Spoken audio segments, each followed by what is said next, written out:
and then was your center Bournonville with a lot of beats?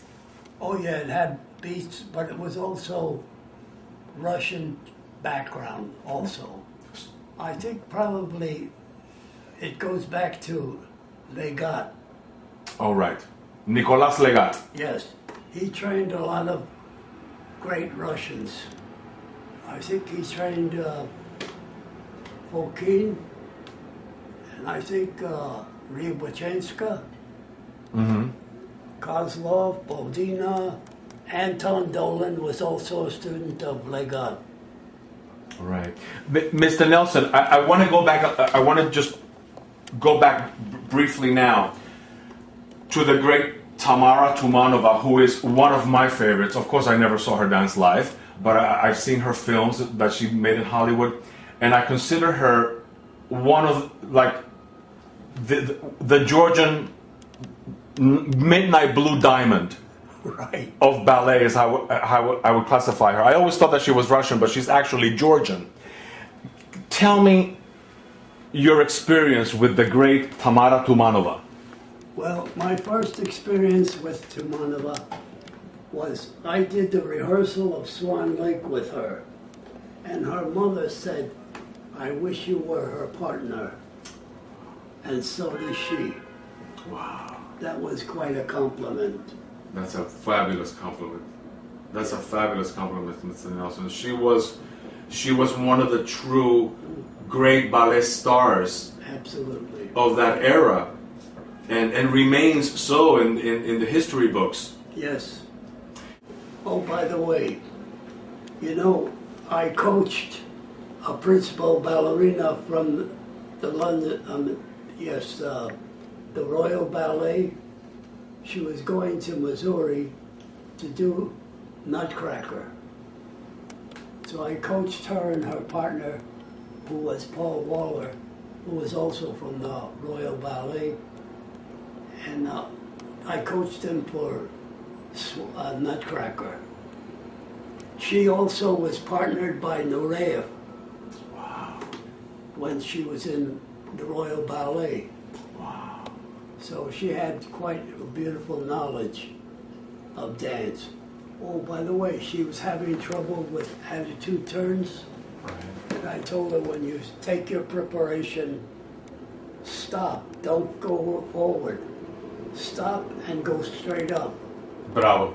And she did a beautiful double. Bravo. And she thanked me so much. Wow. So you had the key to certain secrets of technique. Yeah. Now she was your student. No, she just took class because they were on their way to Missouri. I see, to do the class. Now, Mr. Nelson, you have a great following of ballet people because you were one of the great teachers in New York. Were you appreciated? Was appreciation shown to you? Oh, yes. To this day, students still call me and thank me for the work I gave. And,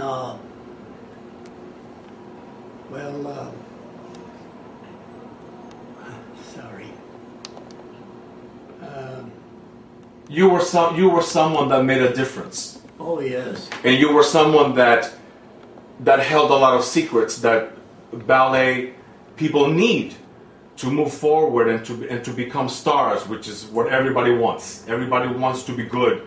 And you provided that to many people. You made a lot of people happy. Oh, yes. I had people from New York City Ballet, Patricia Neary, her sister Colleen. Oh, They have a company in Hollywood now. Right. Marnie Morris, who was a beautiful soloist.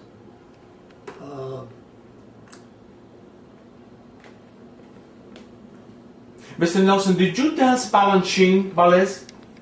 No. But you knew Balanchine. Oh, yes. One of his pupils wrote a book, and she mentioned my name, and Balanchine agreed that she could come and study with me. Oh, wow. That's a very high compliment. Oh, sure. That's a very high compliment. Yeah. Did you like theme and variations? Oh, excellent. When I saw Yuskevich dance that role, it made a big impression on me. Because there's a wonderful variation for the male. I think Balanchine made a good move. He did. Yeah. You know, well, you know the history behind that Lucia Chase commissioned Balanchine to choreograph theme and variations for Igor Yuskevich and Alicia Alonso, who Right. did the premiere. Were you at the premiere on November 2nd, 1947? I think I may have been. So all you needed to do was walk across the street. Right. Excellent. With a beautiful performance. Now that variation that Balanchine choreographed for Igor was to show off his ability to do multiple tours in sequence, along with pirouettes and the ballon. Yes. So that role would have suited you very well. Oh, I would love to have danced it. Yes. Now, did you dance with Ballet Caravan, or that was too early? Too early. Too early, I see. So your first contract really was with the San Francisco? Yes. I see. Yeah, I was eight dancers, male lead. I see. Mr. Nelson, nowadays, we live in the superjet era where dancers travel to all countries, to galas, and make a lot of money and this and that. And what I see is a lot of technical ability, but very little artistic shape, style, and form. They just change the costume and they do the same things. Mm-hmm. What advice, as a great maestro that you are, what advice do you give these jet setters? What do you tell them? Well, when I go to ballet now, my sister and I saw the San Francisco Ballet at Lincoln Center. Well, they did some new works which I did not agree with. Mm-hmm. It doesn't allow for beautiful training and the idea of pirouette and tour en l'air and what have you. I don't see that anymore. It looks like it's on the floor. A lot of acrobatics and tricks. Yes. Without the artistic shape. Right. Mr. Nelson, you were able, one of your great gifts was to be able to capture the style of the ballet that you were dancing on a particular night.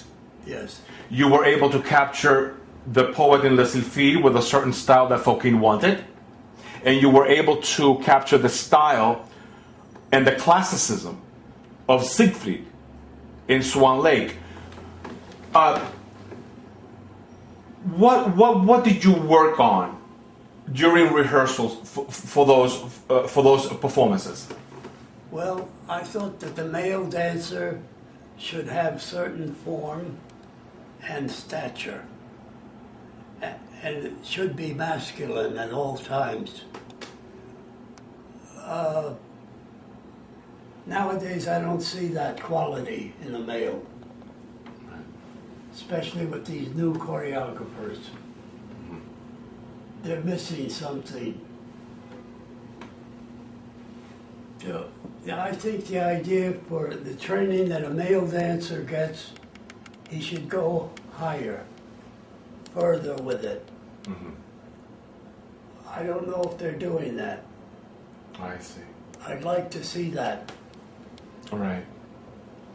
You know, as I looked at your